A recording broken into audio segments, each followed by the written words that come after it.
Hey there, Hatter Holder guys, it's Retard Elephant 1, and today I'm bringing you a movie review of A Walk Among the Tombstones, which is a movie just released this weekend, and it stars Liam Neeson and Dan Stevens, and it's directed by Scott Frank, and the novel this movie was written on was by Lawrence Block.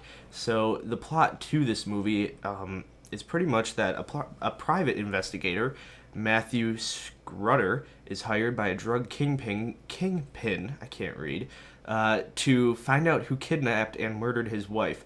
Now, I'm actually here with Nate Mate, which I saw the movie with, and what were your opinions on the film? It was a lot different. It was almost grotesque at points. Yeah, I can agree with that. Very. It is a hard R for many reasons. It gets into a lot of psychological problems that weird people might have. And it is a psychological movie, however, and I usually like psychological movies, and for the most part I actually enjoyed this. However, in the third act and kind of like the final action sequence sort of area, the film really just disappointed hugely, because there's such a build up to this one point where Liam Neeson finally meets these people, and it just is kind of like blah. It wasn't executed perfectly. No. It could have been made quite a lot better. Yeah.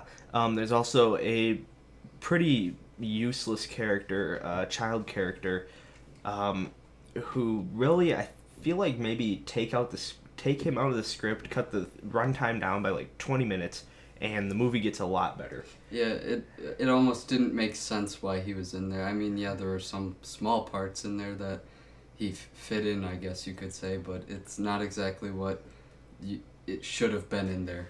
Right, and even with the small parts that he fit in, pretty much they had a bunch of characters that they could have used to just replace him in the certain parts that he was needed. It did give Liam Neeson a bit of a father figure role, which kind of, I don't know. Liam Neeson is doing this thing with his career where he's becoming this action hero dad sort of person, which is the same character he played in Taken 1 and Taken 2 and Nonstop. Yeah. And he's doing it again too, and I feel like that's the only reason the kid is here is because they want to make Liam Neeson look more like a father figure. I haven't read the book, so I don't know if the kid is in the book. I feel like if he is, he's definitely executed a lot better in the book. But I almost would guess that he's not. I don't know. It's just a part put in that shouldn't have been put in my opinion. Yeah. But that's pretty much it. I mean, Liam Neeson plays the role well, so you can't complain about that. And there is one speech in this movie when he's on the phone with the guys he's trying to find, and it is reminiscent of the Taken franchise, and it's really cool. It's more epic phone calls. Yeah, more epic phone calls. So with that in mind, what would you give the film? Definitely a C. All right. Not quite B or A graded. Yeah, I'd also give it a C, mainly because the last act really didn't do it for me. So that's it for us. One question before you leave.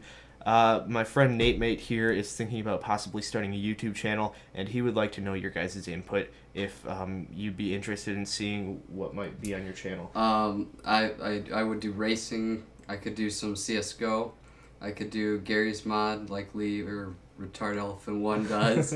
And I don't know, just suggestions would be great. So Right, so if you could leave any suggestions and if you'd be interested in seeing something like that in the comments below, that would be awesome. So that's it for us. Hopefully you enjoyed. Leave a like on this video. I also have a bunch more movie reviews on my channel if you'd like to check them out, and I'll see you in the next one. Bye.